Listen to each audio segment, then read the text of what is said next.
One special creature has long haunted humanity. The wolf has lurked in our imaginations as the very spirit of wilderness mystique and menace. In 1990, filmmaker Jim Dutcher set out to capture the first portrait of the hidden private life of a pack of wolves. He was joined by a fellow naturalist, and the two lived with a pack of untamed wolves for 6 years in the Sawtooth Mountains of Idaho. Jim and Jamie Dutcher had begun as friends, but the story of wolves also became a story of two people drawn together by a love for wildlife. The pack they studied proved far different from the demons of ancient myth.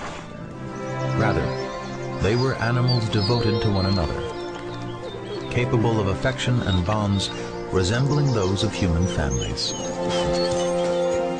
Through Dutcher's films, they gained fame as the Sawtooth Pack, ambassadors to a human world still fearful of wolves.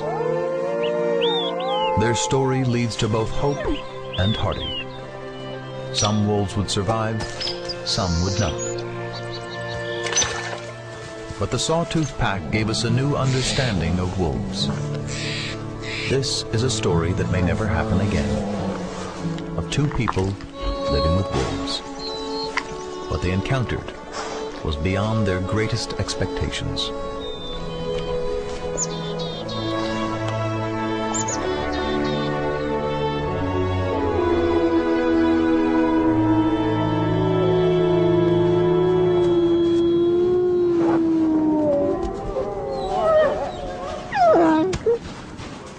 In the life of a wolf pack, these cold spring days are a time of celebration. A remarkable event has taken place.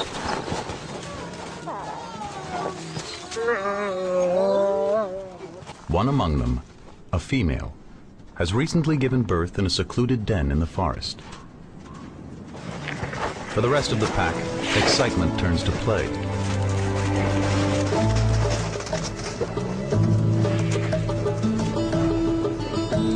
Wolves adore puppies. They can barely wait to meet the new litter.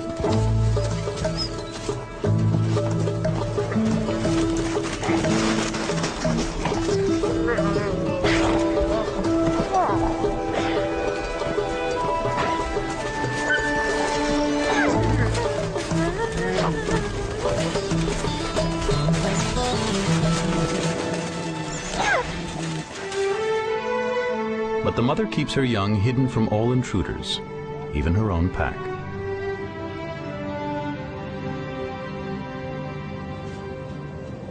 She will do anything to protect them. For filmmakers Jim and Jamie Dutcher, the moment has come for a test of the trust they've worked to gain during years spent living with this untamed pack of wolves. With the mother watching, Jamie will try to crawl down into the den, something perhaps never attempted before, with animals long dreaded as ferocious predators. I really wanted to check on the health of the pups. I had spent a long time with the mother, but I couldn't be sure she wouldn't attack me. I tried to read her body language. It seemed to me that she had left the den so I could take a peek. I sure hoped I was right.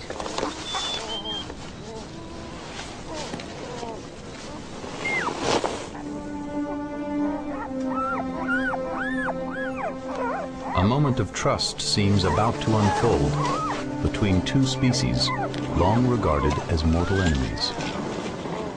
Puppies, very nice. Yeah, you're so cute. Look at you. You guys are tiny. It is the culmination of a project whose first seeds were sown not in Idaho, but in the mountains of Wyoming, some 40 years earlier.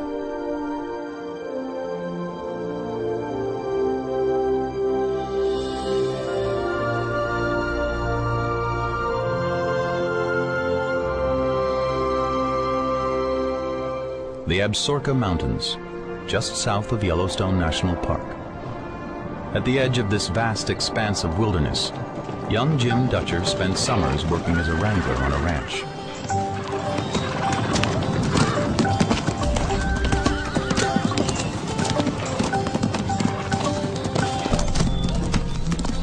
Back then, I was a teenager with a dream summer job and a chance to play cowboy.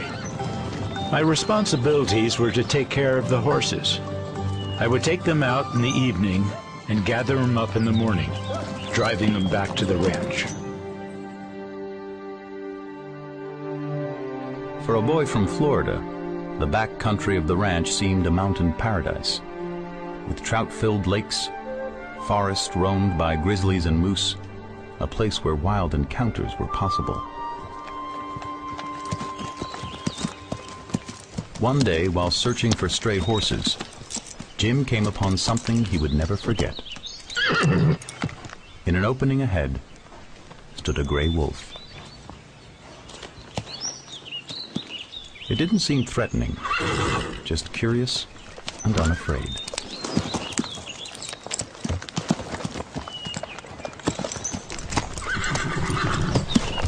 I didn't know enough about wolves to be aware of it at the time, but I'd actually seen something incredibly rare. As Jim began making films, the wolf in Wyoming remained a distant memory, until another event changed his life. It was some 30 years later, and I was looking for a new film idea when I saw another wolf, ironically at the same ranch. Like the earlier wolf, it posed no threat. It even seemed timid, leading Jim to wonder if wolves were really bloodthirsty killers. He imagined making a film about the true nature of wolves, only to learn that they are so wary of people, almost nothing of their private lives had ever been filmed, and they were disappearing.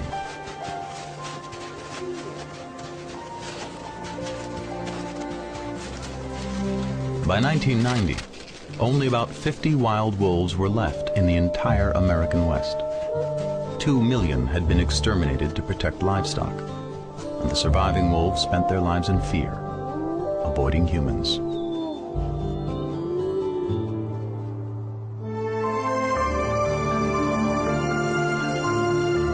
Even from the air, spotting wolves was nearly impossible. To film them closely, he needed a novel strategy. He had an idea, but it required just the right place.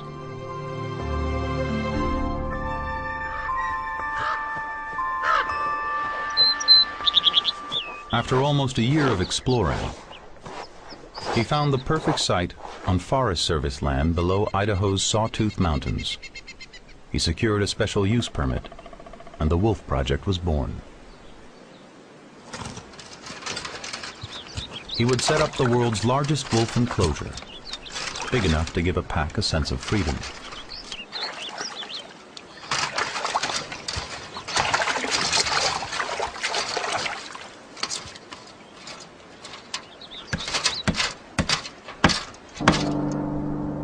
Next, Jim would try to assemble a wolf pack, beginning with a sedated adult male flown in from a wolf research center.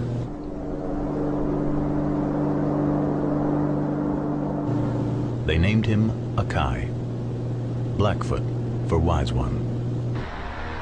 If all went as planned, he would arrive to become leader of the new pack.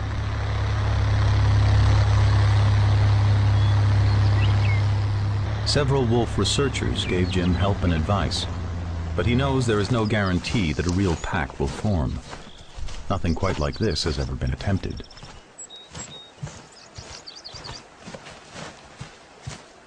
Carrying Akai into wolf camp, they understand the significance. No wolf has lived here in 50 years. Akai will be the first.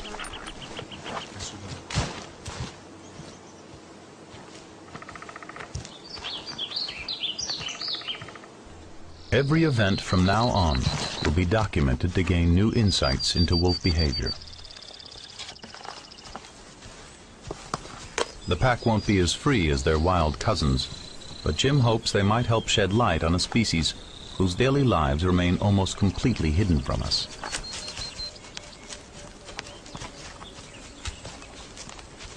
Akai is soon joined by an adult female Jim names Makui, Blackfoot for wolf.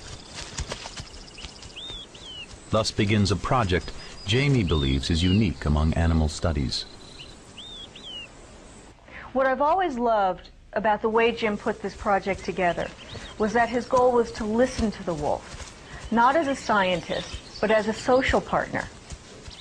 He learned early on that if he were to study the intimate life of an animal, he would have to live with that animal in order to gain its trust. Living in a tent for 2 years, Jim had earlier filmed the hidden life of a cougar, capturing unprecedented footage of its behavior.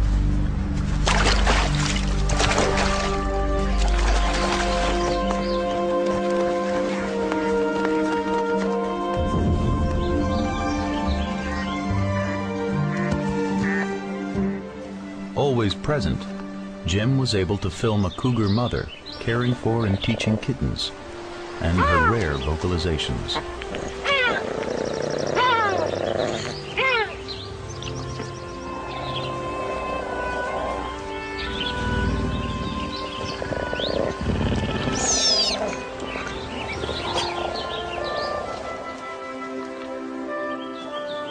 Filming next in a log cabin by an Idaho pond, he modified the technique, building within the cabin an authentic beaver lodge.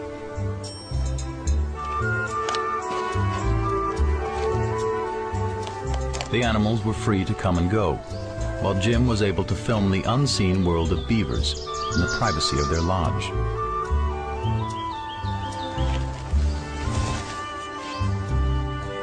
Some questioned the wisdom of keeping log-chewing animals in a cabin made of logs, but the cabin survived, and today serves as the Dutchers' production studio.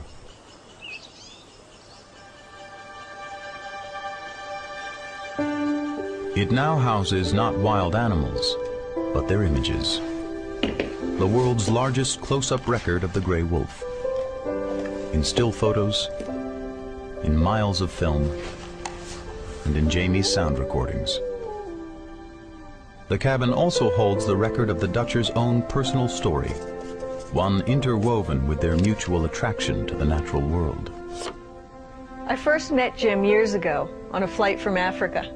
I had been in Zimbabwe taking pictures, and although we didn't know it at the time, we both shared a love for wildlife. Like Jim, Jamie was drawn to nature as a child. Her equivalent of the wilds of Wyoming were the woods behind her Maryland home. She spent her spare time exploring, dreaming of living in some remote place with wild animals.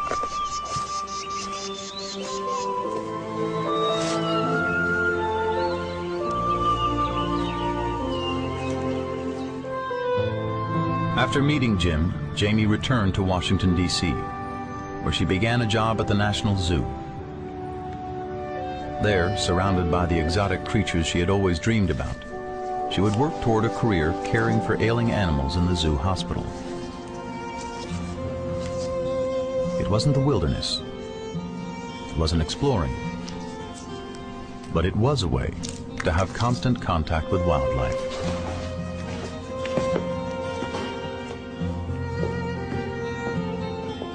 But the man she had met on a flight from Africa began to write letters from Idaho. Jim shared his hopes and fears as he grappled with the challenges of filming the natural world. From afar, Jamie could only imagine what it must be like living in the wilderness. It was the beginning of a correspondence that would last for 7 years. Friday, June 28th. Dear Jamie, it's early morning at Wolf Camp. The weather is clear and cold, in the low 30s last night, and the mountains behind camp look spectacular. Earlier, as we made a fire, a lone wolf was howling. Along with the 2 adults, my crew and I are also raising 4 wolf puppies. It's exhausting feeding them around the clock, but they're doing incredibly well. For Jim, it's a time of wonder and worry. can he really assemble a wolf pack? What might the future hold as tiny pups leave the nursery and grow into one of the animal kingdom's most powerful forces, a pack of wolves?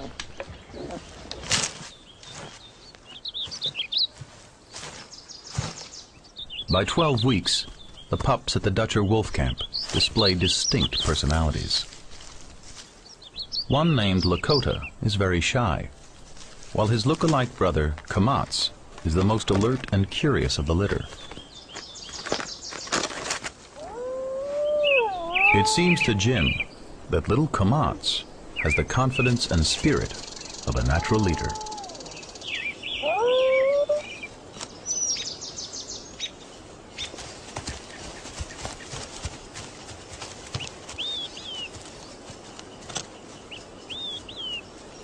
As the weeks pass, Jim notices that Kamats is becoming increasingly dominant, taking charge over a deer leg to drive away his siblings.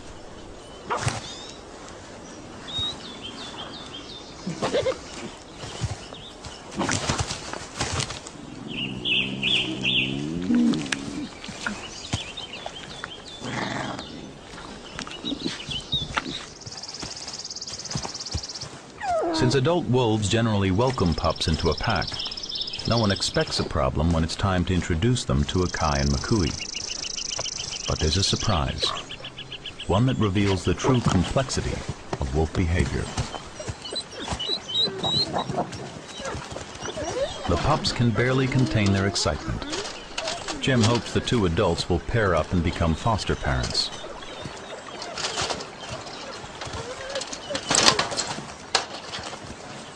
But as the pups bound in, the adult female, Makui, slips away silently.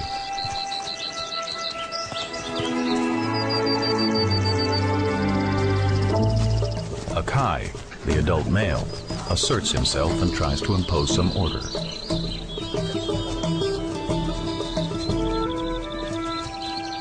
But Makui, to Jim's amazement and concern, wants no part of the pups. She disappears. Makui remains hidden somewhere in the woods. As days go by, Jim and his crew set out to find her, concerned she won't get enough to eat.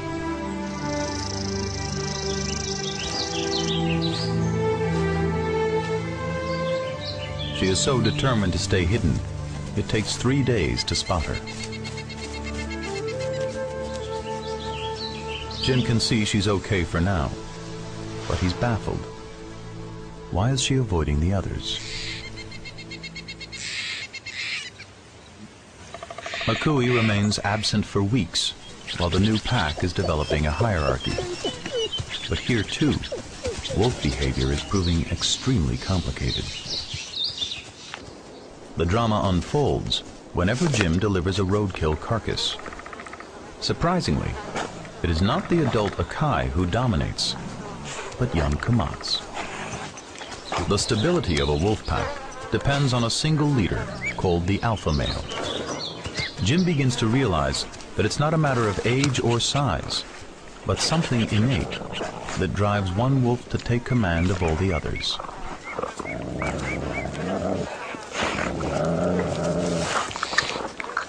None of the wolves, not even Akai, is challenging young Kamats as he asserts himself like an alpha.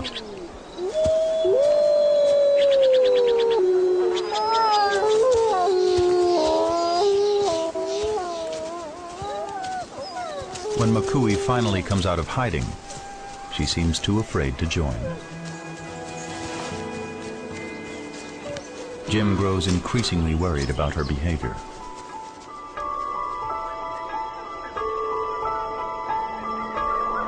The Rocky Mountain winter settles in, burying Wolf Camp under a thick blanket of snow. Somewhere beyond, Makui remains alone. To mirror normal wolf feeding patterns, Jim and his crew bring in carcasses of deer, elk, or antelope every 5 days or so. Wolf pups must grow quickly to survive their first hard winter in deep snow. The sawtooth young are now almost adult size.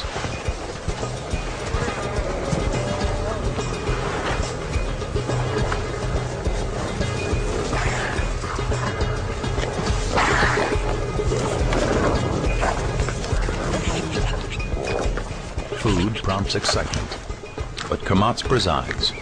No one eats without his permission. From afar, Makui watches.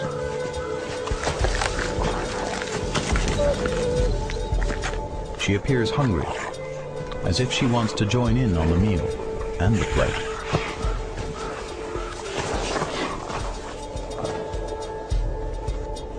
But she doesn't.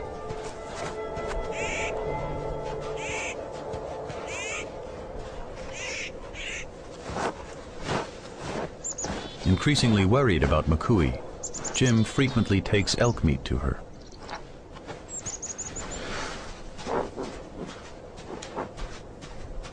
Their meetings are too brief for Jim, who hopes to gain her trust and to discover why she has become a loner. The notion of a lone wolf is largely legend. A wolf normally remains solitary only for a short time. Jim spends the winter trying to befriend Makui, hoping to figure out why her behavior is so unusual. A wolf's every impulse tells it to be part of something larger, to belong to a pack. Its identity is completely intertwined with that of its family.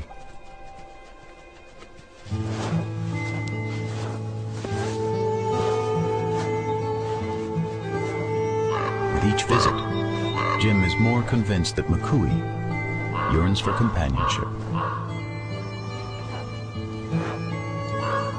Gradually, she allowed me closer, as if enjoying the company of another being.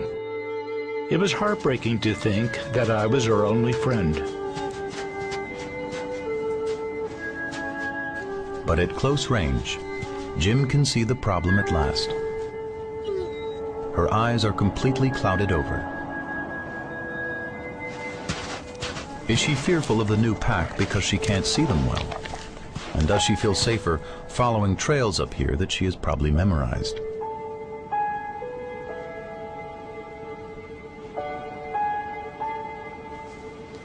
Jim knows there is something wrong with Makui's eyes. He needs the help of an expert, but doesn't know one.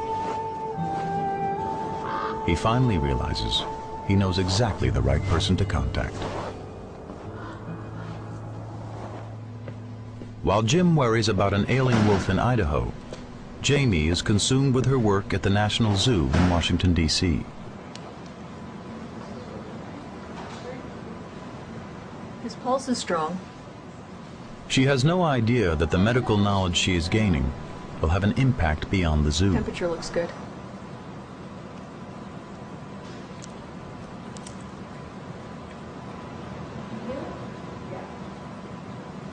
She is about to hear again from the wolfman in the west. Jim needs advice from someone with veterinary experience.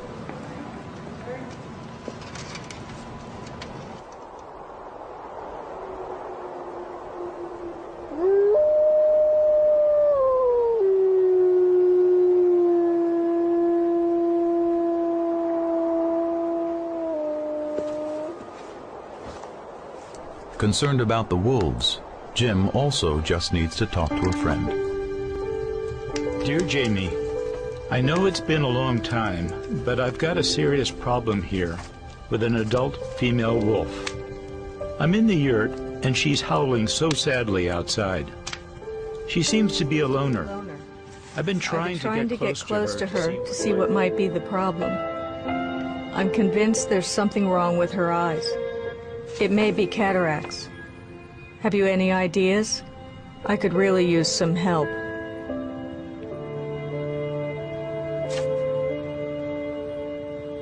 It was obvious from this letter how much Jim cared about these animals. I suggested that he contact a veterinary ophthalmologist to examine her eyes. I knew that they had performed cataract surgery on domestic dogs. I just wish I could have been there to help him. Taking Jamie's advice, Jim finds a top animal eye surgeon and outfits Wolf Camp with veterinary surgical equipment. He fears that carting McCooey off to a hospital could deeply stress an animal already full of anxiety. He turns the tent into a field hospital. It's okay, McCooey. It's gonna be okay. Okay, now I'll get your atropine injection over here. It's right here. There's been partial resorption, that's why. Watching the surgery, Jim reflects. Filming the natural world, it is impossible to know what direction the story will take, especially when the subject is an animal we know so little about.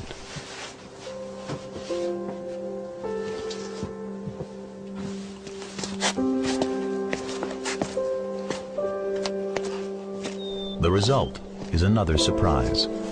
McCooey emerges with her eyesight restored.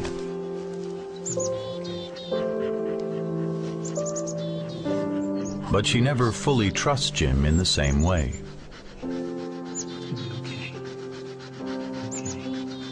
Neither of the two adult wolves have grown comfortable or accepted Jim.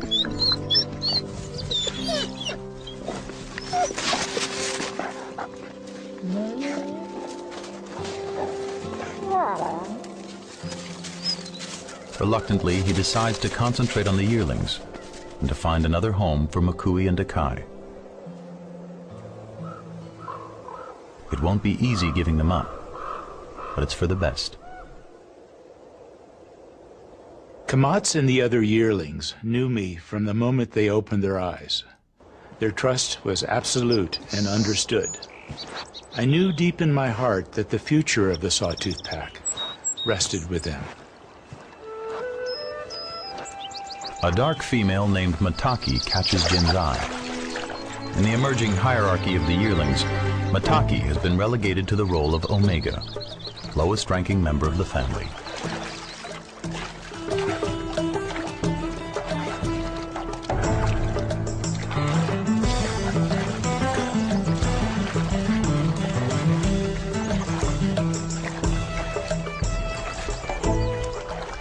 At the bottom of the pecking order, Mataki is part scapegoat for the pack's aggression and part clown, forever diffusing tension by initiating play.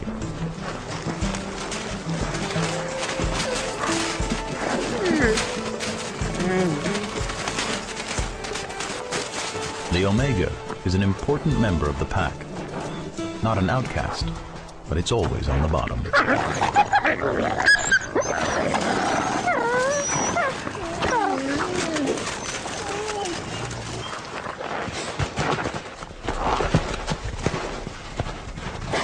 Though Mataki's role as a jester is appreciated by the wolves, her low rank is made clear at every meal. Kamats and the others eat first. Mataki must always eat last.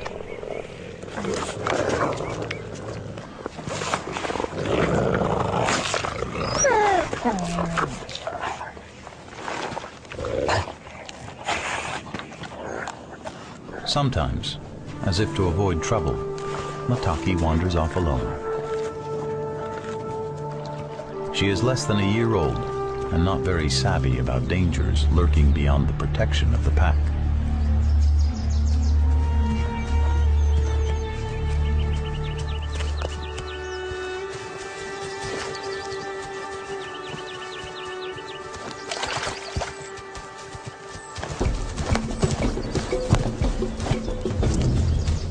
When Mataki fails to show up one day, Jim goes looking for her. What he finds is his worst nightmare. The gentlest, most playful member of the pack was dead. Who or what had done this? For a moment I feared the killer might still be nearby, watching me. I tried to think. Maybe a cougar was responsible. Some of Mataki's fur had been removed, something I had observed while filming a cougar and its kill.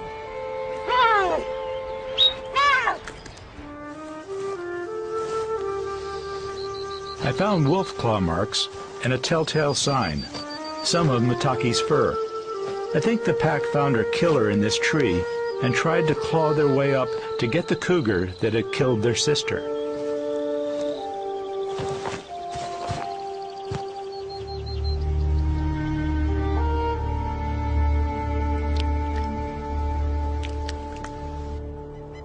The death of Mataki has a profound effect. The rest of the wolves seem listless, mired in a deep depression through spring and into the summer. Their howling takes on a mournful, searching quality, as if they are trying to call Mataki back. Mataki's death really affected Jim deeply. Her loss and the mournful state of the pack was devastating. After losing sweet-natured Mataki, Jim wonders how he can raise the pack's spirit. There is one perfect way. Jim decides to expand the pack and enliven it with 3 new pups.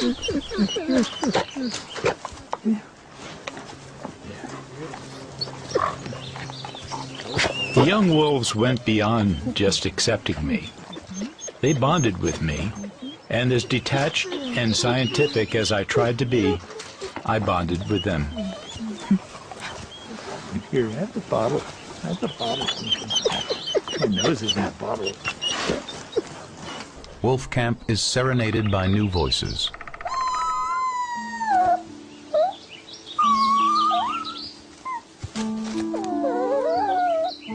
As Jim begins to chronicle their emerging personalities, one spirited beige male catches his eye. Unaware the pup will grow up to be the pack peacemaker and his favorite. He names him Matsi, Blackfoot for sweet and brave.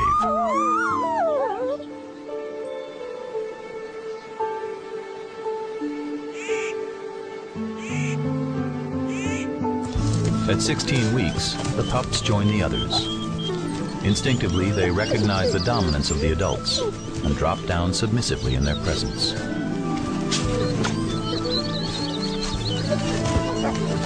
Kamats leads them on a tour of their new home.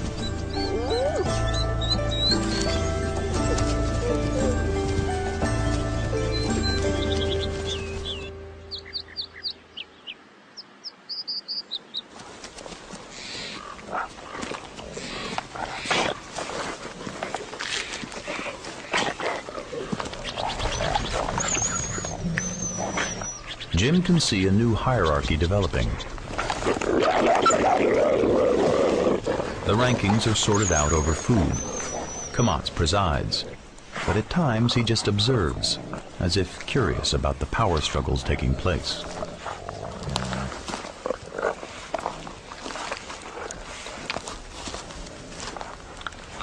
The young wolf Jim calls Matsi seems bolder than the other pups. He even drives away Lakota, the brother of Kamats.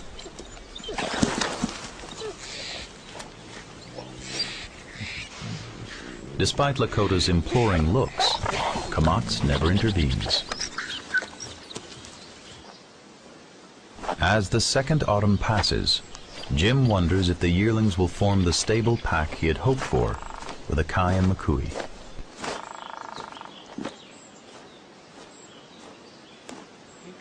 One day, Kamats approached me, but instead of trotting off as he usually did after greeting me, he sat down next to me.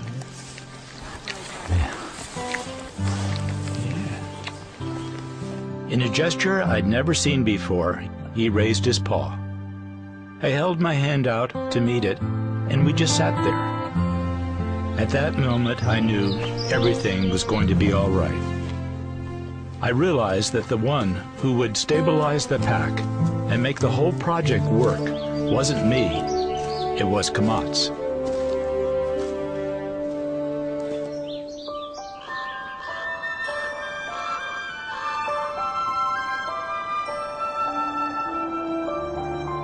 Another winter descends, imposing bitter cold.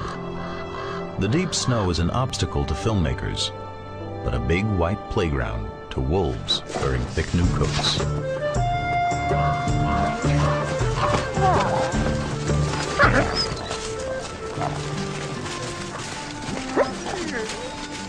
Though Kamats the alpha appears to play aggressively, when he inadvertently knocks a yearling over, he returns as if to apologize.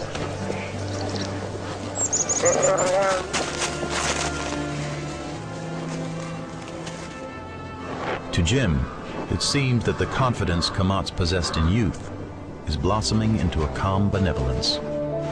He is more alert than the others, with a look that seems to convey the intelligence and concern of a leader.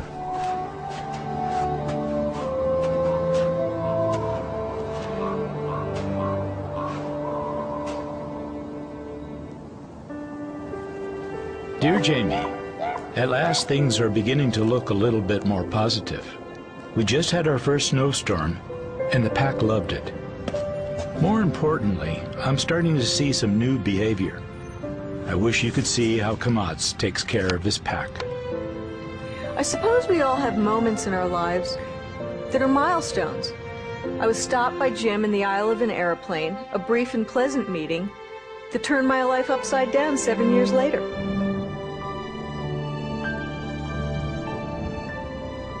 Jim's letters to Jamie had continued since their brief meeting. Letters about wolves and snowstorms, wild puppies and minus 40-degree temperatures. They had interests in common, but a continent between them. Then, a letter changes Jamie's life. Jim asks her to come meet the wolves and see if she might like living in Idaho.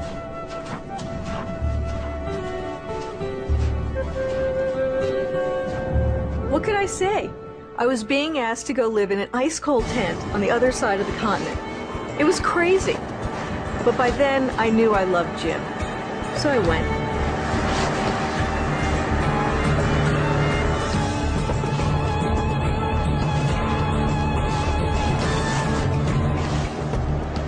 In her early 30s, Jamie leaves behind her Maryland home and her career, gambling that life among wolves in Idaho will be more like the life she dreamed of as a child, a life of wild animals and adventure.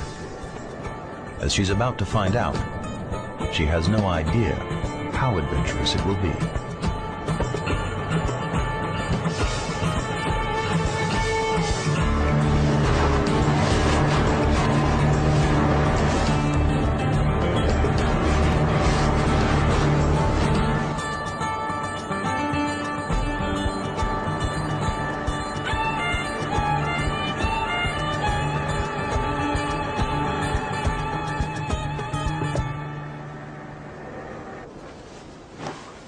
Yesterday, home for Jamie was a suburban house outside Washington, D.C. Now it is a tent, surrounded by snow, without electricity, water, or plumbing. It's called a yurt, a round tent traditionally used by Mongolian nomads to endure hard winters. It's about 16 feet in diameter, with a conical roof that withstands the weight of deep snow. Amazing.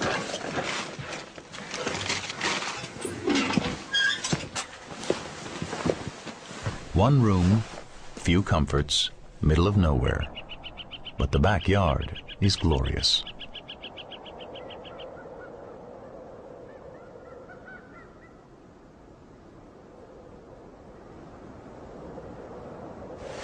For Jamie, it feels like her dream is coming true.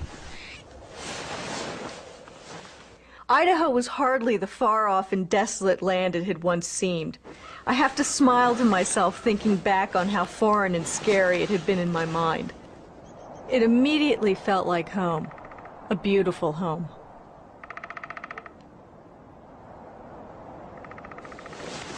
As Jim took me to meet the wolves, I sensed that I was regaining something I once felt as a child in the natural world. It had begun to fade from my life, and so had the dream of living with wild animals. Now it was coming true.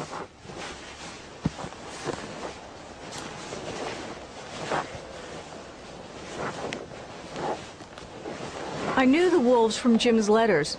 I just hoped they would accept me.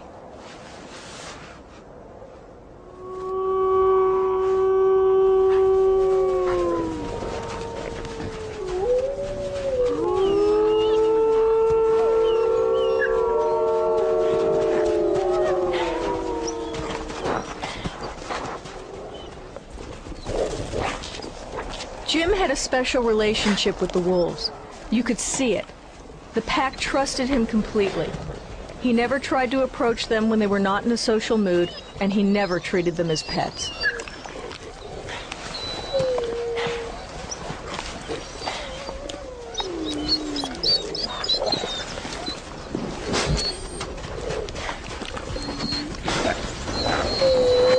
From the moment I met Jamie, I just knew that she would fit in, not just into the project, but into my life as well. When she was introduced to the wolves, she instinctively knew that everything had to be on their terms. Each of the wolves wanted to meet me at once, licking absolutely every inch of my face. I quickly learned to keep my mouth closed during these greetings, which was extremely difficult to do because the urge to burst into a smile was overwhelming.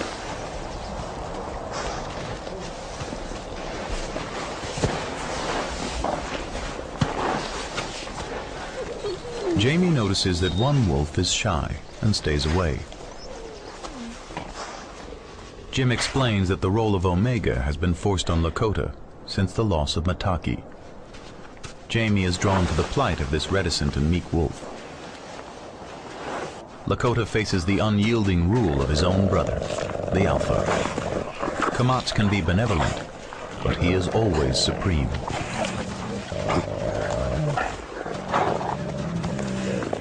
His command over a carcass is unyielding. He alone decides who will eat when, and Lakota, by rank, must eat last.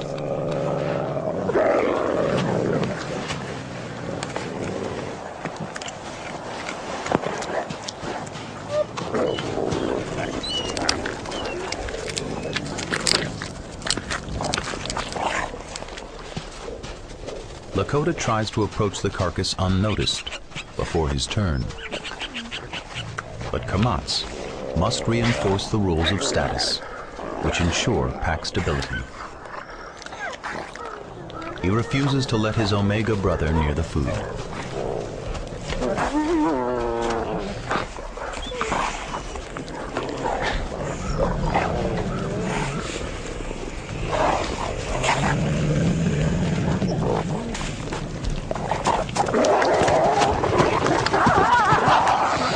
His attack is meant only as a warning. An alpha rarely harms a pack member.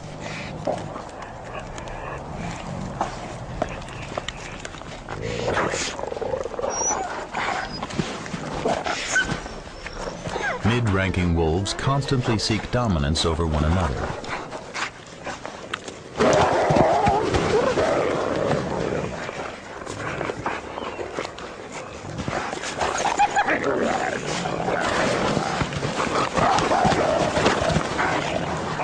Kamats is the arbiter of all disputes, putting each in his place.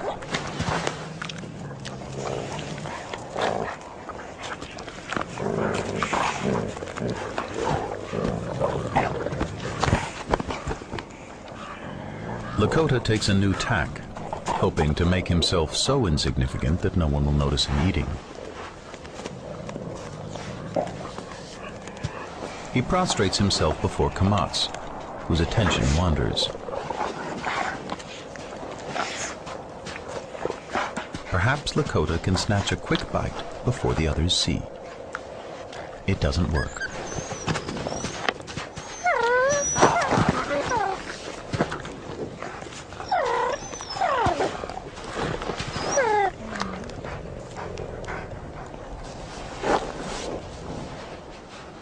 For weeks, Jamie watches Lakota play his Omega role.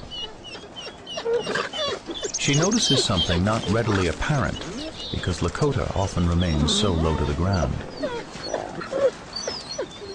The ever-submissive Lakota is actually bigger than his brother Kamats, the Alpha.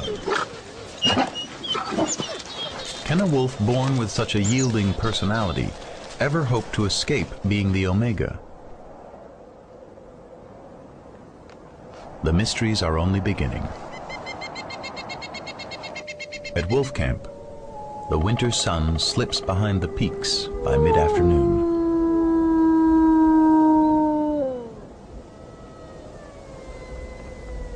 Home life in a frozen wilderness comes down to the basics. Firewood provides the only warmth. Lanterns and candles, the light. Evenings are spent as if living in a canvas cocoon, surrounded outside by wolves and icy mountains and the hush of falling snow. To Jim and Jamie, the modern world seems far away. Neither can imagine wanting to be anyplace else.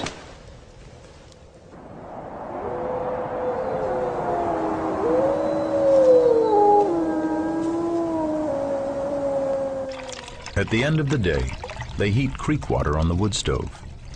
It makes possible the one luxury they permit themselves in a world so far from civilization: a hot shower.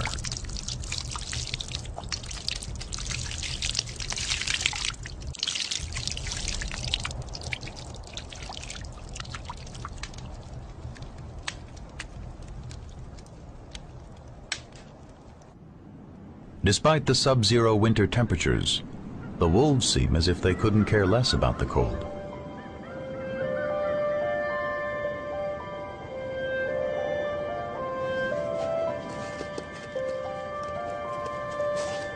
Exploring, the wolves notice bubbles beneath the ice and grow frustrated when they're unable to reach them.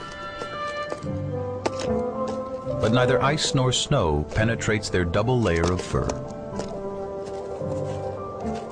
Their outer coat of long hair blocks the wind and gives them their particular color. Underneath, they all have the same gray coat of woolly, insulating fur.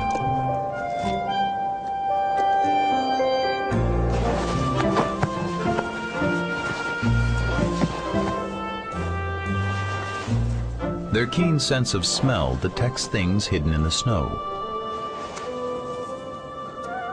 Not exactly big game, nor a filling meal, but wolves are born to hunt, no matter what. In contrast to the natural comfort of a wolf in winter, life for Jim and Jamie is a kind of endless series of chores performed in constant, finger-numbing cold. The roof has to be cleared frequently. Snow cleared from the roof has to be shoveled.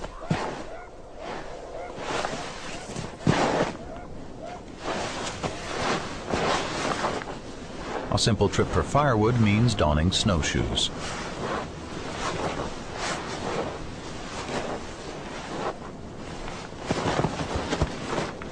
And then there are the holes and roots hidden beneath the snow.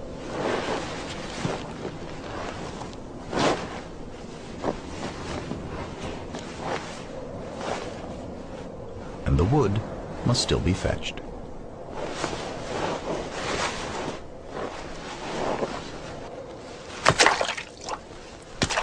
Temperatures stay below zero for long periods, and snowfall reaches 200 inches. The wolves watch as if greatly entertained by Jim and Jamie's attempts to cope with winter.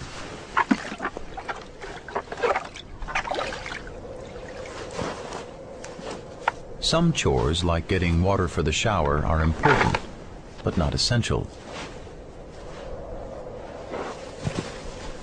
Keeping the path to the outhouse clear is essential.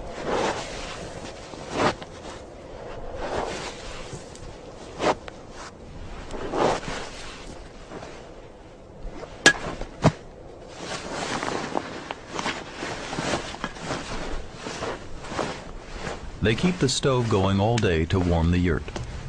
When the fire dies at night, the icy chill of winter engulfs wolf camp.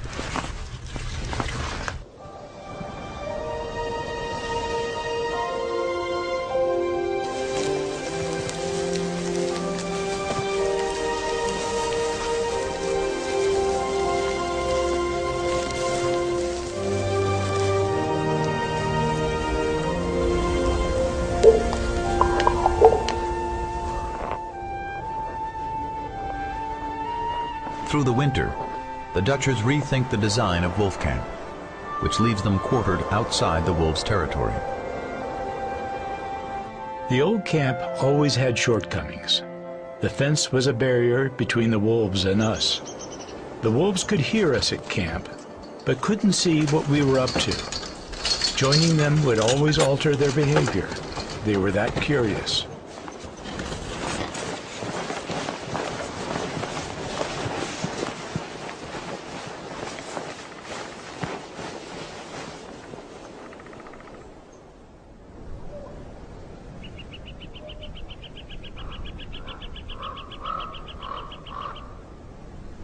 With the coming of spring in 1994, Jim and Jamie decide to move their living quarters inside the wolves' territory. Straight.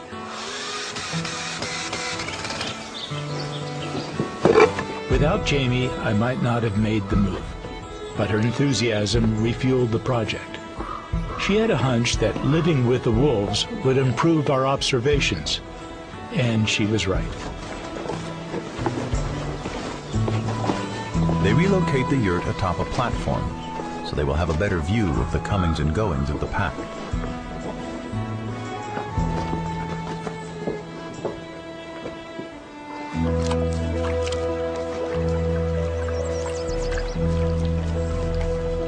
The change is dramatic. They are no longer living near the wolves, but among them.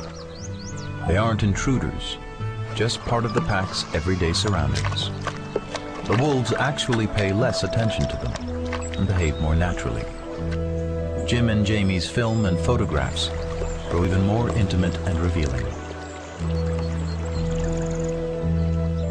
There is, however, one thing missing from the project. Since the year of Mataki's death, there's been no female in the family. To observe the birth of a new litter would be an extraordinary opportunity. To do that, they will need a female.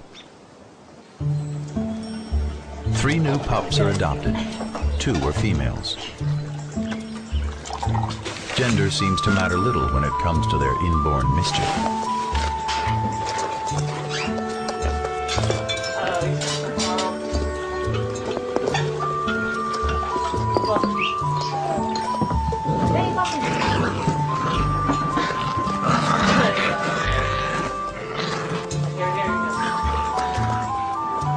Caring for the little ones is a 24-hour job. The crew is eager to get them out of the tent. The pups are ready to explore. And the rest of the pack, excited by the sound of young voices, is impatient to meet them.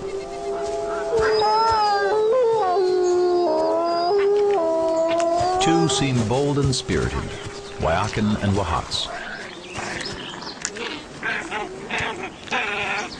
while the timid black female, Shamuk, often keeps to herself, watching her brother and sister play.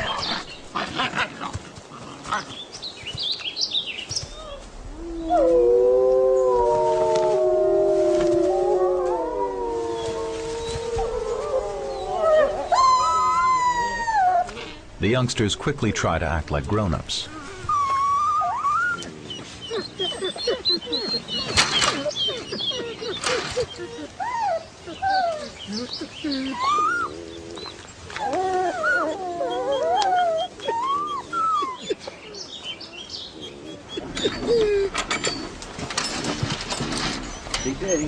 On the day they introduce the new pups to the pack, Jim and Jamie worry about little Shamuk.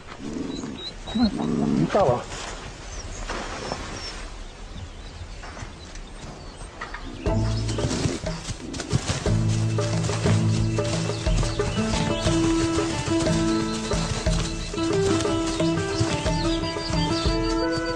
She seems fearful of mixing with the adults.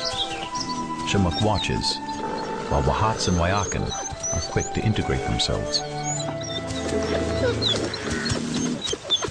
Instinct tells them to get low, submit to the adults and gain acceptance.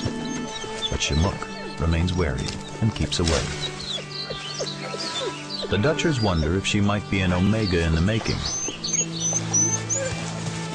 Or worse, that she might be ostracized by the pack.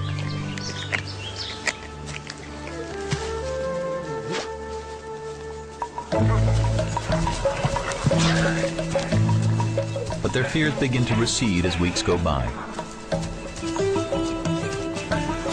Shamuk isn't as assertive as the others, but she does begin to join them in play.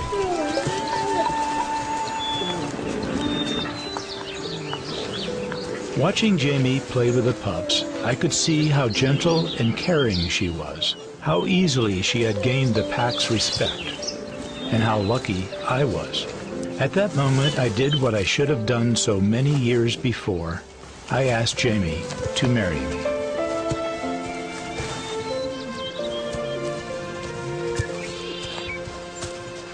With wolf pups as witnesses, Jamie says yes.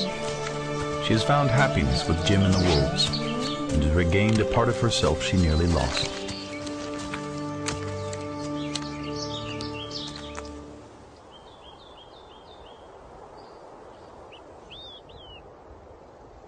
From their new vantage point inside the enclosure, the Dutchers watch a drama unfold among the three new pups.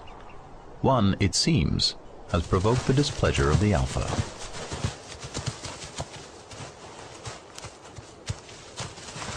Ordinarily, the young are welcome to join the rest of the pack over a meal, and that's the case with Wahats and Wyakin.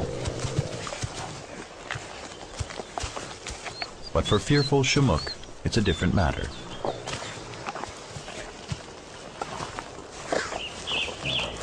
Kamatz makes it clear that she has to wait, like Lakota, the Omega.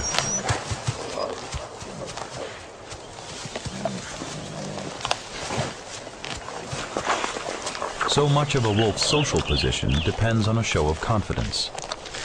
The Dutchers sometimes wonder if picking on a timid wolf is a way to encourage the aggressiveness needed for survival in the wild.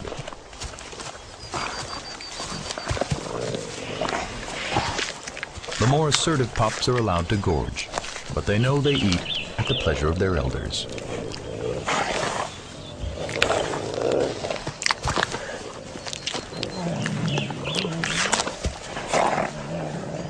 But Shamook's nature seems to make her a target for Kamatz.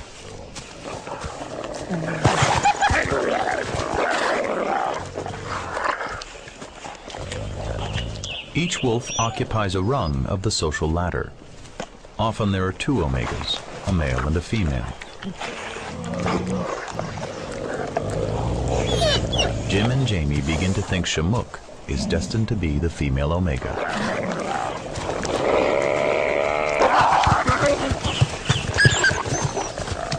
Matsi, whose boldness as a pup caught Jim's eye, is now the beta wolf, second in command, and also the pack babysitter.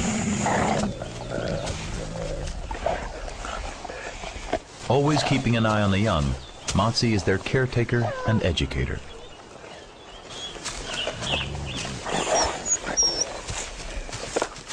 But there is little Matsi can do about Shamook. She will have to find her own way in the pack.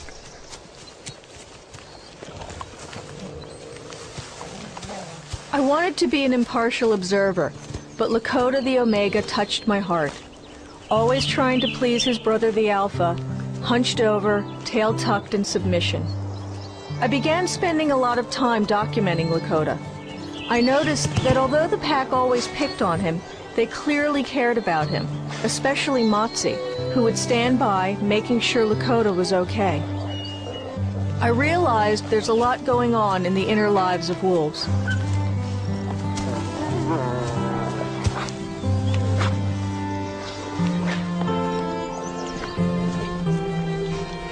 I kept trying to film Jamie and Lakota together.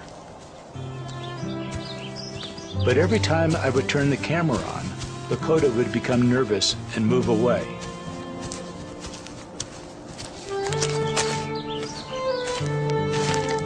Jim experiments in an effort to make Lakota more comfortable.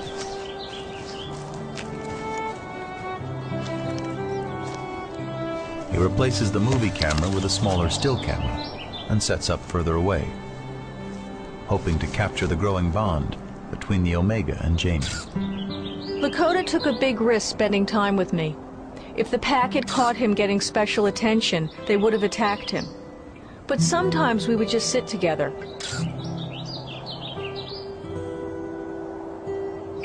Once he took his paw, and he gently placed it on my shoulder, and gazed at me with those wise amber eyes of his.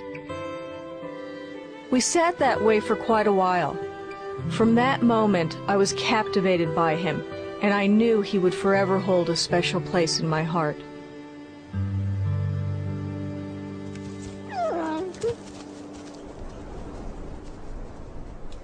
With the Dutchers' move into the wolves' territory, the human and wolf worlds merge.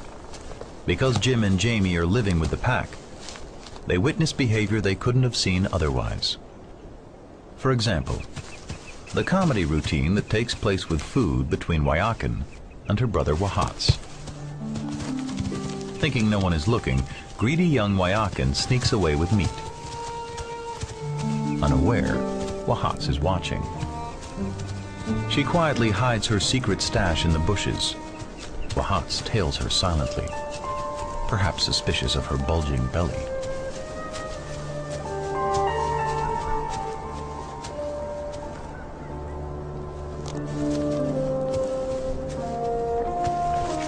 But Wahats figures out that if he waits, his sister will do all the work.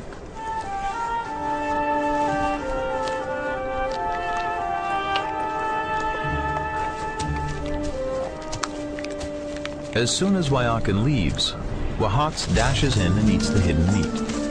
From then on, Wyakin is always bewildered when she can't find her stash, unaware that her brother is outwitting her.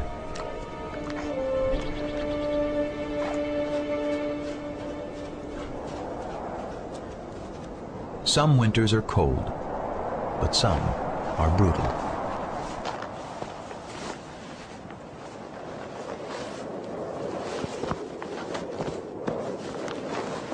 The Dutchers are consumed by daily chores and by life with the wolves. Half a decade will pass as a blur of seasons.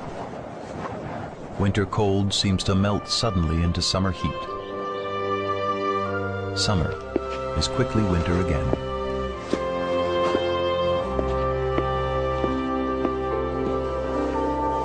But there is music accompanying the passage of time, an ancient music of the wild. Sound recordist for the films, Jamie spends her spare time accumulating an archive of the pack's howls.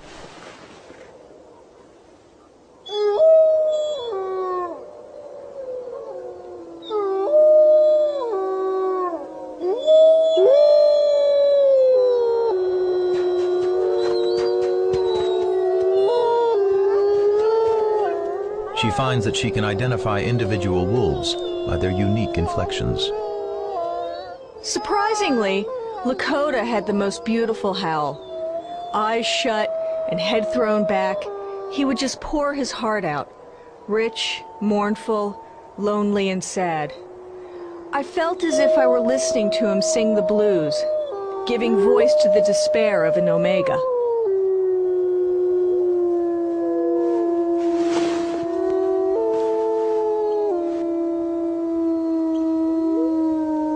Jamie believes that wolves are so intelligent that they can communicate in complicated ways through their howls and body postures, ways we don't yet understand. Each was an individual in personality and voice, but needed to feel forever linked with his companions in the pack. They constantly rubbed and licked one another as if to reassure themselves of this closeness. Even competitive wrestling was a way of reinforcing that each had a place in the pack structure, that they were a united family.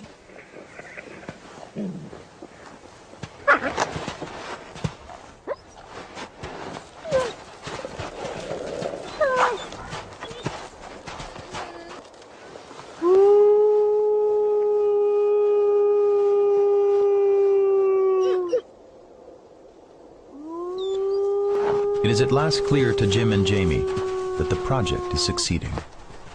The pack is now a cohesive family. Most importantly, the wolves trust their human friends.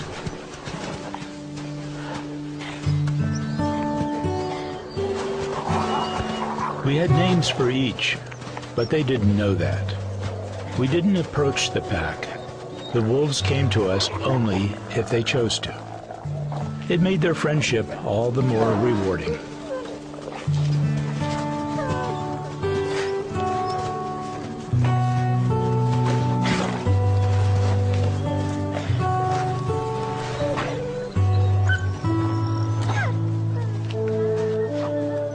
Kamatz was in charge, but he could be just as playful as the others. I'd come to admire him immensely after years of watching him lead.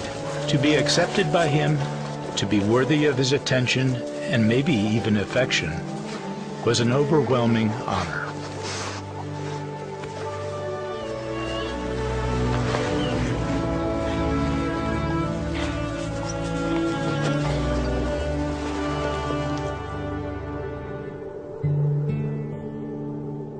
Early on, the Dutchers learn that the wolves rarely sleep through the night.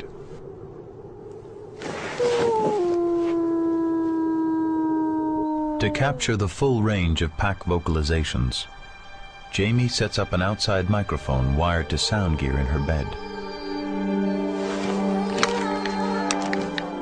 Even when howling breaks out in the middle of the night, she's ready to record.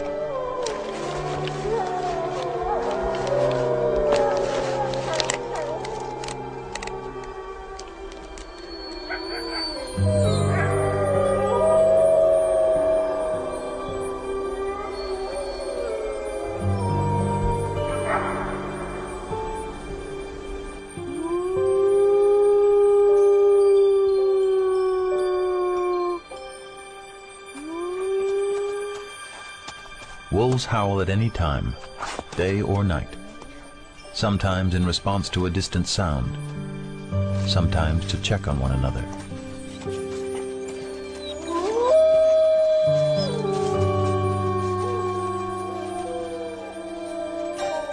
Jamie believes wolves howl for more reasons than we can know.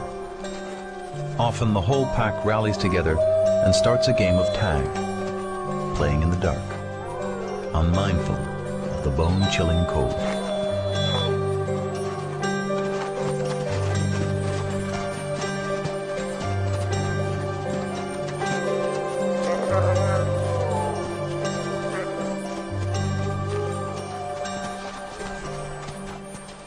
Their nightly singing became as soothing as rainfall on a window, an ancient sound of the earth, of life itself.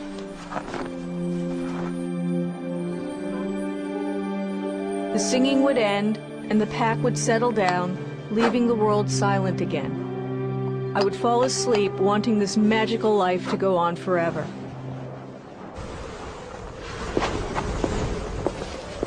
Winters in the mountains of Idaho are marathons of endurance for Jim and Jamie Dutcher.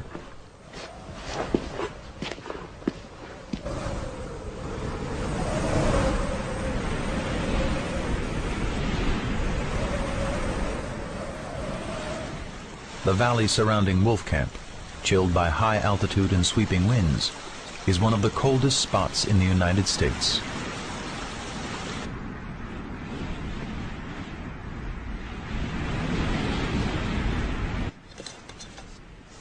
To get warm, the Dutchers must occasionally go indoors.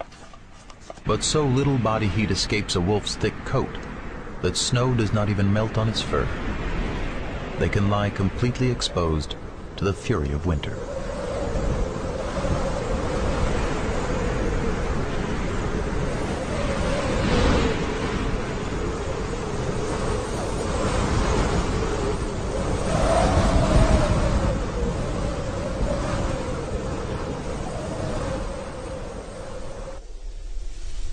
No matter how severe the weather becomes, Jim and Jamie are always amazed to find the pack completely unaffected.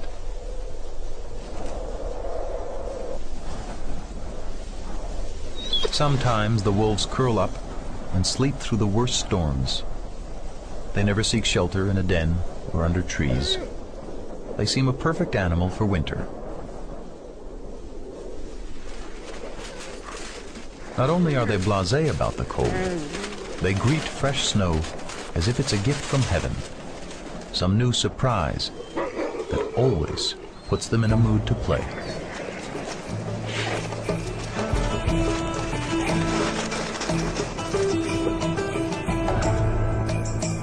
Two of the most fun-loving are the young female Wyakin and her black sister Shamook, once shy but increasingly rambunctious and assertive. The Dutchers believe that Kamats will soon pick one to be his mate, to become the alpha female and the mother of the pack's first litter. Jim and Jamie still feel Shamook might become an omega, like poor Lakota. But they know better than to predict wolf behavior. In fact, the caretaker Matsi has begun to discipline Shamook's siblings, enabling Shamook to begin moving up in rank.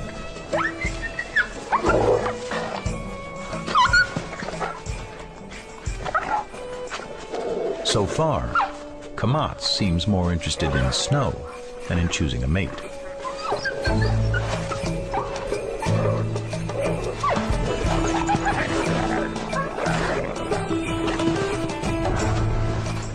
Usually, only two in a wolf pack will mate, the alpha male and female. Yet all sense that something important is about to happen. There's an electricity in the air. It may be the dead of winter, but the heat of the mating season approaches.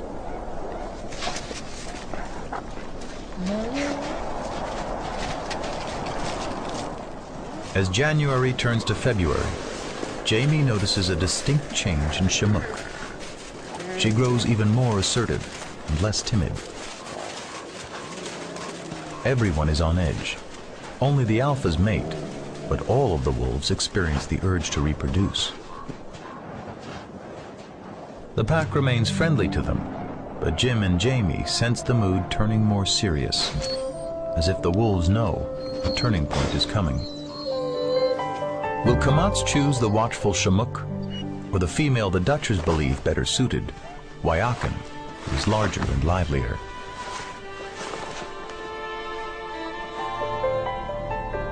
One day it is obvious to Jamie, from the intensity of the pack and their vocalizations, that the females have gone into heat. The situation is not lost on Kamats.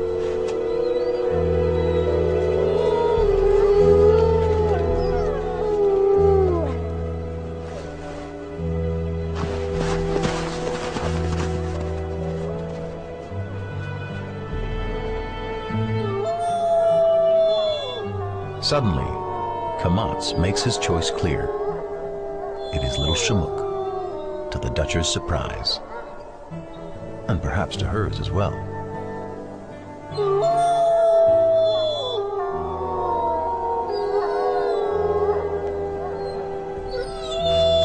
From that moment on, Shamook's life and that of the entire pack changes dramatically. The shy female expected to become an omega has risen instead to the role of alpha female, the mate of the leader. Since wolves usually pair for life, Shamook will reign supreme over the other females in the pack, effectively becoming the queen mother of the family.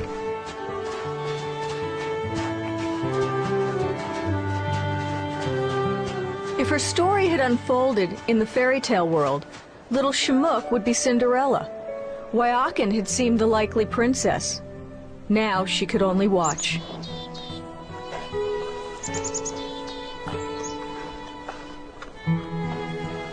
And so the wait begins, to see if the tender rituals of courtship will lead to the first pups produced by the sawtooth pack itself.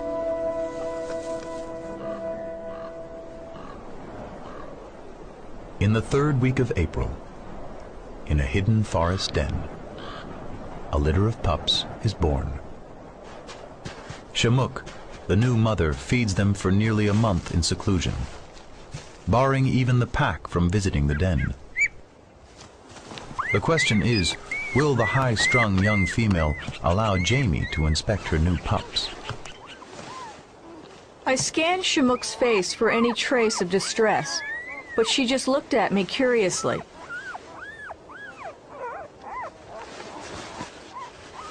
She would surely have attacked anyone else, but we had developed a strong trust since she was a pup herself. When she left the den, it seemed a sign that I was permitted entrance, which really touched me. There was only one way to find out if I understood her signals.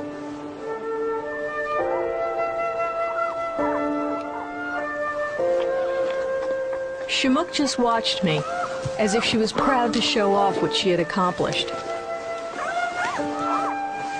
There was no detectable odor. Shamook knew how to conceal her pups from predators by keeping a tidy den.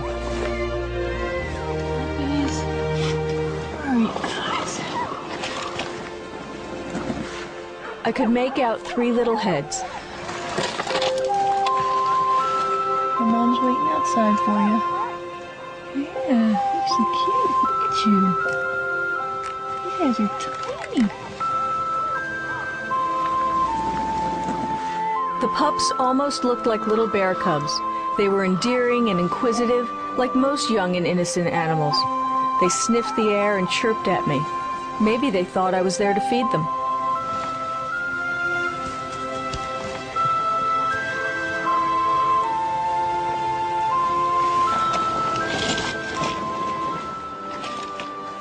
I stayed less than a minute.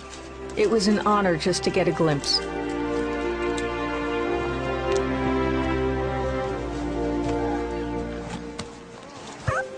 Until her pups can see clearly and walk steadily, a wolf mother keeps them under her constant watch in the den. Food for the nursing mother is left outside by the rest of the pack. I was amazed by Shamook's display of absolute trust, allowing Jamie to crawl right into her den. Then, over the next several weeks, she continued to give Jamie access to her precious litter.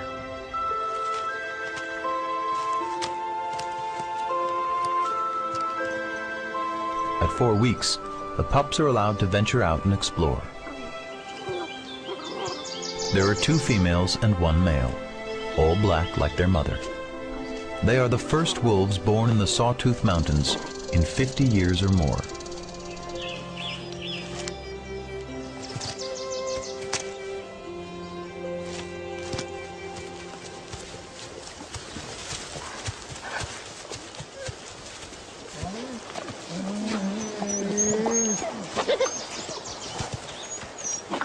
The arrival of new family members pleases all of the wolves, but 2 in particular.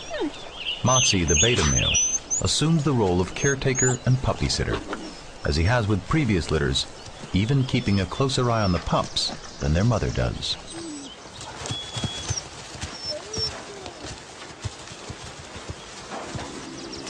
But perhaps the most inspired adult is a male named Amani. Always spoiling for a fight with the other mid-ranking adults, he is completely gentle with the pups, like an indulgent uncle.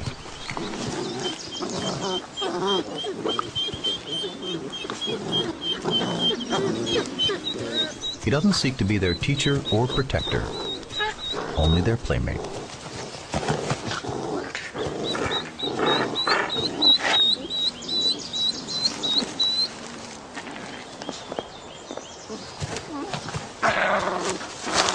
The new litter brings out the complex personalities of the wolves.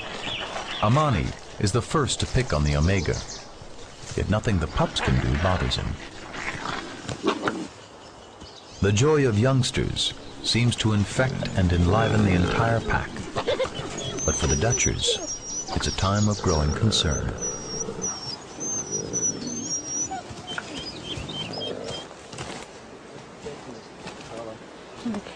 The wolves will soon need a permanent place to live.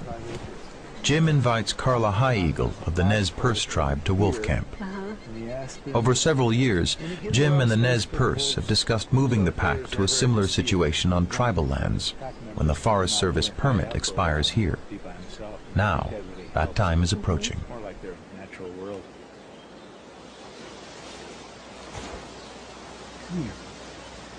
None of them will come to us if we ask them to. Everything's on their terms. And he's just sort of investigating you.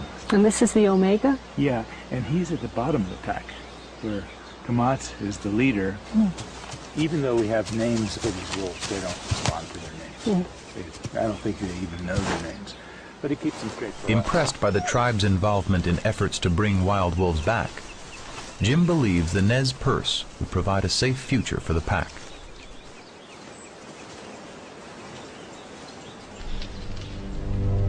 In late summer, potential tragedy intensifies Jim and Jamie's concern for the welfare of the pack.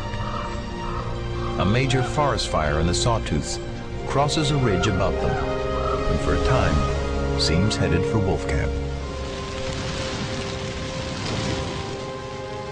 All the Dutchers can do is watch and hope. Fortunately, the fire is controlled, but the engulfing smoke and the approaching deadline on the land permit prompt the decision. It is time to find a permanent and safe home for the Sawtooth pack.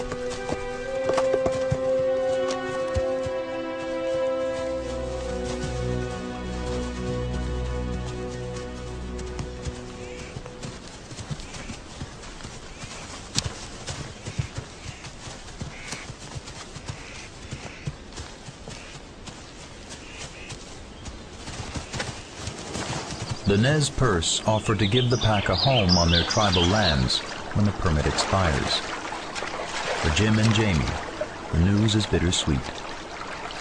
The wolves will have a lasting home, but after 6 years of living with them, of knowing them as friends, it won't be easy to say goodbye. We filled those final summer days just spending as much time with the wolves as possible, hardly even filming. We wanted to memorize every move they made, every facial expression, to imprint them forever in our minds.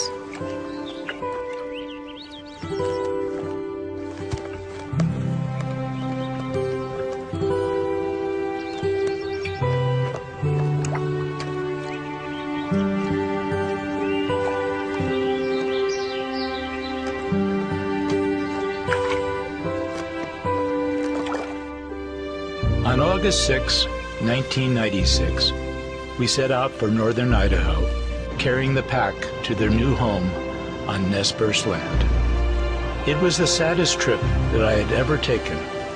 At its end, we would be leaving not only the wolves, but also the life that Jamie and I and the wolves had created together.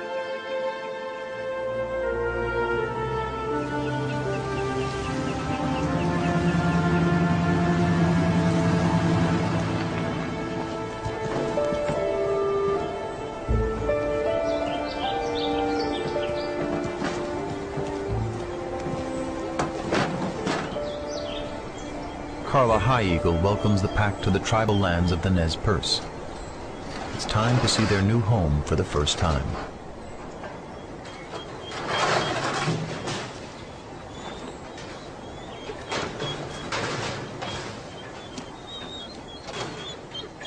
Jim and Jamie decide to let the youngest members of the pack out first, so the adults would be comforted knowing the pups were free and safe. The first adult out is Kamats, followed in turn by the rest of the pack.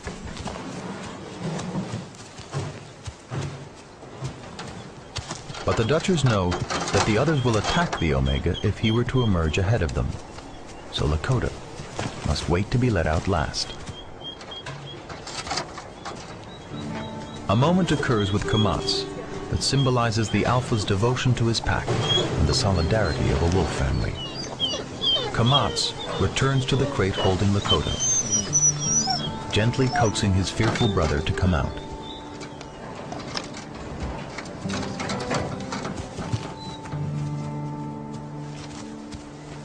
Kamats knew that Lakota would need some encouragement, and he refused to lead the wolves into this new territory until his pack was complete.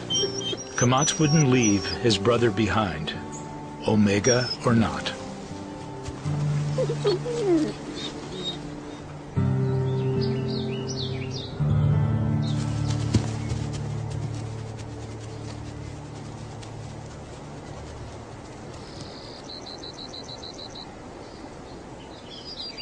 The pack explores with exuberance but caution. Until certain there are no other wolves or predators, they remain silent, sniffing every inch of the terrain and listening to every new sound.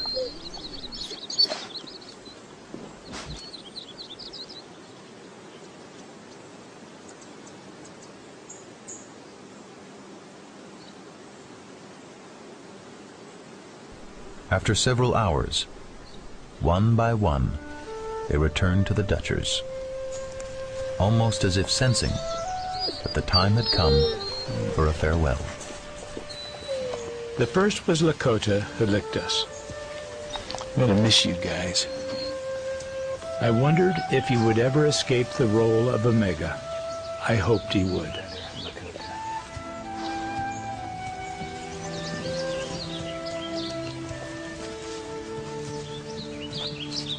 Then Kamats, the steadfast leader, who made our wolf project succeed and won my heartfelt respect. Be together, but I will never forget you.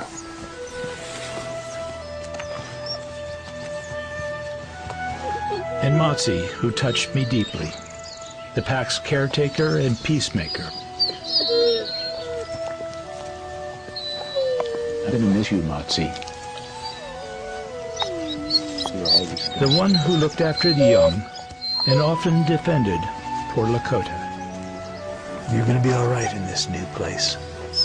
They had been our life and our close companions, but in the end, they were a wolf pack.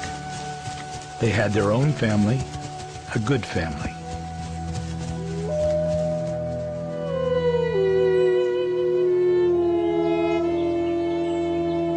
Would they remember us? Would they adapt to this unfamiliar place?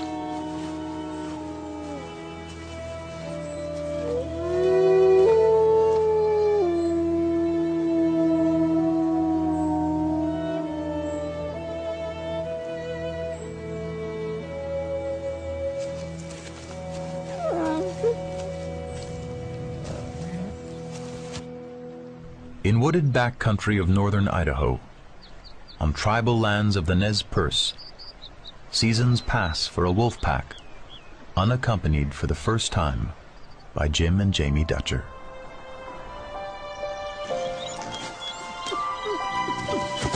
But the tribe sends news.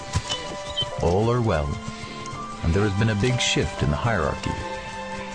With the help of Matsi the peacemaker, Lakota has finally escaped the role of Omega, replaced by another adult.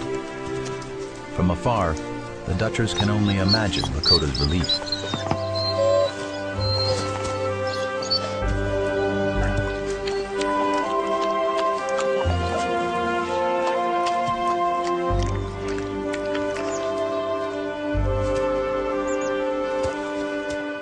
To give the pack ample time to grow accustomed to life on their own, Jim and Jamie stay away. But after nearly a year, the urge to see them and to check on their well-being can no longer be resisted. But how will the wolves now feel about them? We were very nervous how the pack might react to us. We were afraid they might think of us as strangers. Their fears dissolve in a marathon of liquor. Lots. Lots.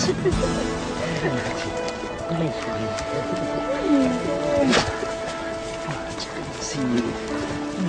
Hi, come on. It was wonderful to see them again. Even after all this time, the wolves still welcomed us.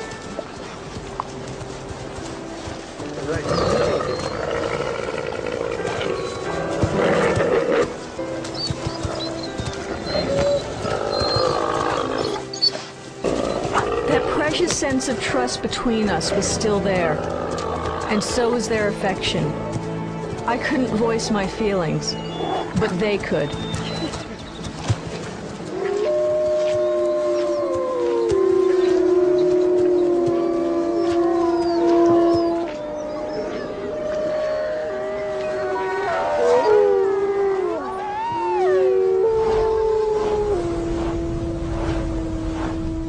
The Dutchers have long hoped for the return of wild wolves.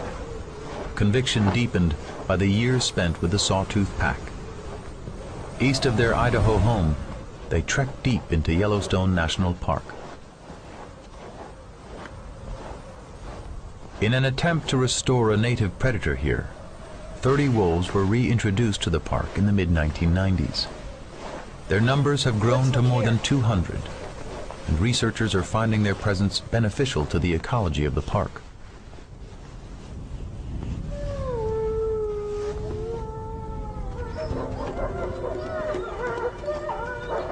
Our hope is that the fear of wolves is fading, that people are beginning to know them as caring animals, devoted to their families, animals that deserve a chance to survive. We believe the wolves of the Sawtooth Pack were the forerunners of their wild cousins, opening people's eyes, serving as ambassadors from their kind to ours.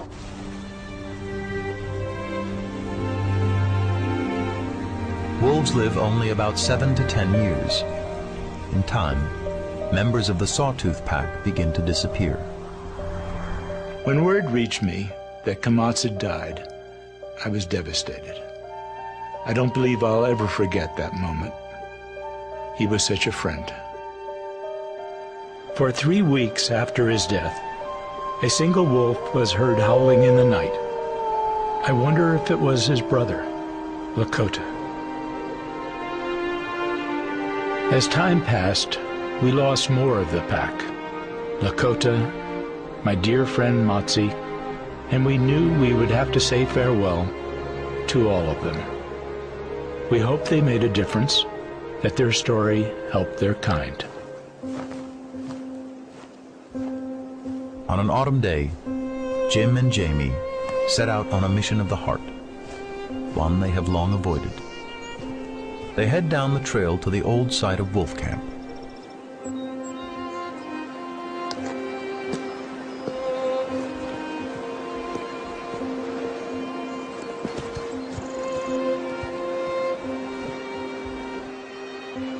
There is no trace left of the camp.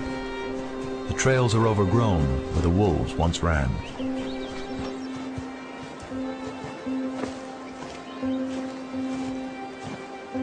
The hardest thing is returning to wolf camp. For the longest time, we couldn't even do it. As they near the old site of the yurt, Jamie, a remarkable surprise. look here. Look at Jim this. finds a wolf track. The Sawtooth Pack has been gone for years. The track has to be that of a wild wolf passing through here in the past few days. By the size of the print, a large male. It means that wild wolves are back in the wilderness of Idaho for the first time in 50 years. For Jim and Jamie, this roaming wolf provides a poignant close to the story of the Sawtooth Pack. They know that wolves often travel great distances following the scent of other wolves. This one had probably dispersed from a reintroduced pack up north and was traveling south to find a mate and start a new family. I wonder how the wolf responded when he picked up the fading traces of the Sawtooth Pack. Did he look around in silence, wary of encroaching on their territory, or did he howl in hopes of joining them? Perhaps he felt more comfortable, assured by the scent of distant kin, that this was wolf country. I like to think that was the case. That here, where we once lived with wolves, he felt like he belonged.